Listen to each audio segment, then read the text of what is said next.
kumpital fi nawnare wi'etende nden Ebola. Bismillahirrahmanirrahim. Ɓaawo yettugol Allah juula e nulaaɗo makko on musidɓe tedduɓe, haray miɗo wi'a on assalamu aleykum wa rahmatullahi wa barakatuh. Nde wonno diina men l'islamu kan e neediji men pulaaku ɗin e jikku neɗɗankaaku bani adama on hino yamiri en hiwgol wonki wano Allahu on daaliri ka cortewol Maa'ida, wa man ahyaha faka annama ahya nnasa jami'a. Goto wo wurnuɗo wonki wooti a sikkayma ko yimɓe ɓen dendangal o wurniti, ko woni ɗum ko wallitagol hiwgol wonki e fee yebaare makki. Haray ko yiɗugol ɗum e wallitagol yeru mum on fiino yimɓe ɓen ɓeyda humpitorde fiinde nawnaare ɓe rento e mayre. Tentini non ɓen ɓe haalaji janani ɗi weeɓana ɗum. Haray ko ɗum woni faandude ɗeɗo golle. Min non haray hina gandal nyawdigu mi waɗi médecine, ko woni tun haray mi wallitor windande nde hertorɓe ngal gandal ɗo golli. Mi nantini ɗum ka haala men pular tedduka, haray yo Allah hawri ndin en. Ko woni wadde ɗe golle ko musidɗo mon Alpha Ahmadou Ɓuriya Diallo. Kumpital fi nawnare wi'etende nden Ebola. Ebola ko woni ɗum ko nawnare tiiɗunde raaɓaynde wondude e ƴiiƴingol yuppagol ƴiiƴam nde virus woni sabu mum. Ko ɓuri 90 e nder temedere nawnuɓe nde ɓen maayay. Vaccin wo alanande taho e hina lekki nyawndayki kadi. Yimɓe buy hino waawi raaɓineede nde tinna. Ko honno Ebola sakitorta? Yimɓe nawnuɓe nde ɓen hino waawi raaɓinde woɓɓe goo. Ko homɓe ɓuri hulaneede?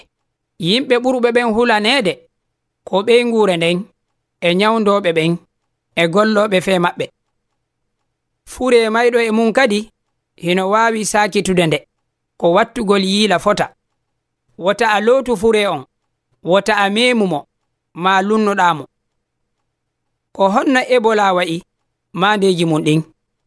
Maandeji mum arani ɗin hiɗi waawa yaltitude ɓawto balɗe 2 e raaɓineede ma foppondirgol e fure mayɗo e mum.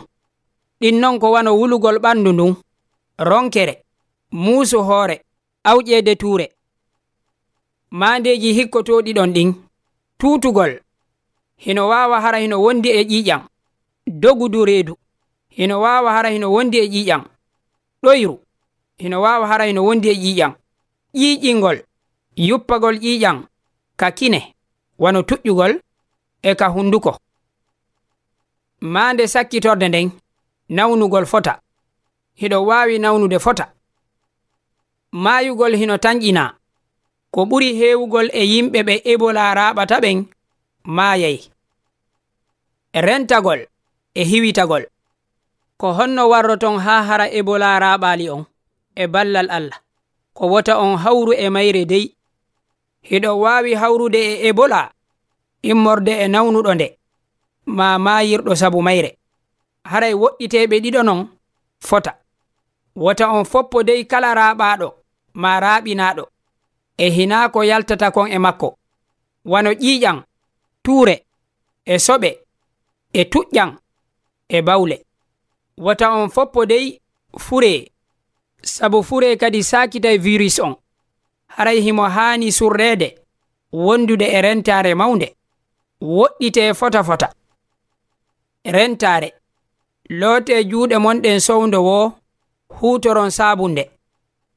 Kulle ɗen tentinino libilibiiji ɗin koko rondoto virus Ebola on. Wota on meemu ma ñaamon teewu ko waaña, wota on ñaamu kadi libilibi. Ko watton si on nawni yo Allah dandu.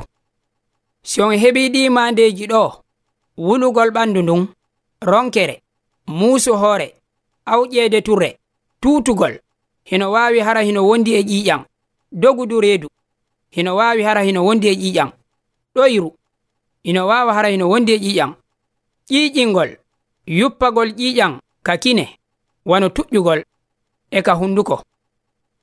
Jooni non ko watton nodde ka labutaani humpiton ɓe fii nawna mon on, jentoɗon ko ɓe fewjanta on kon jaɓon, woɗɗitoɗon yimɓe luttuɓe ɓen fiiwata o raaɓuɓe. Tuutugol e dogudu reedu on hino waawi raaɓinde woɓɓe goo ko wattugol yiila e mum fota fota. Kumpital fii nawnaare wi'eteende nden Ebola. Awa hiɗen haaɗawa ɗo en yetti Allah en juuli e nulaaɗo makko on. Hiɗen toro Allah yo o yaafo heddaniiɓe en ɓen e mum, o sellina dendaangal nawnuɓe ɓen, o hisina ɓe nawnaali ɓen. Haray lasili ɗe golle ɗo ko mojobere wi'eteende nden SOS International. Haray min Alpha Ahmadou Diallo ɓuriyami yiɗi sendudude e mon. Tilburg, Holland, nyande 5 lewru nayaɓuru hitande guluje 2014 jibinande Annabi Isa. Wassalamu alaikum wa rahmatullahi wa barakatuh.